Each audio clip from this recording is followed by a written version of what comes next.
গোল্ডে টাকা ইনভেস্ট করে বেশি টাকা পাওয়া যায় নাকি ল্যান্ড কিনে বেশি টাকা পাওয়া যায়?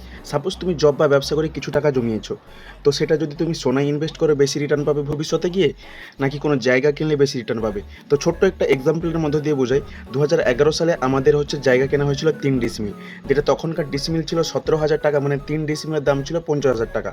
এবার সেই টাকায় যদি তখন সোনা কিনতাম, তখন সোনার দাম ছিল 26,000, তাহলে 2 ভরি সোনার দাম আপনার 52,000 টাকা। তো রাউন্ড ফিগারে 50,000 ধরাই যেতে পারে। তো এই মুহূর্তে 2026 সালে দাঁড়িয়ে তাহলে দুটোর প্রাইস বলি, তাহলে বুঝতে পারবে তোমরা। এখন গোল্ডের প্রাইস 1.5 লাখ টাকা, মানে সেই টাকাটা আমার 50,000 টাকা এখন হতো 1.5 × 2 = 3 লক্ষ টাকা। আর আমার বর্তমান জায়গার মূল্য 6 থেকে 8 লাখ টাকা ডিসমিল, মানে আমি যদি কমটাই ধরি 6 লাখ, মানে × 3, মানে 18 লাখ টাকা আমার জায়গার ভ্যালু। আর সোনা কিনলে তার ভ্যালু হতো 3 লাখ টাকা। তাহলে আপনারাই বলুন যে কোনটায় বেশি রিটার্ন আছে। তো ডিসিশন আপনার। Thank you.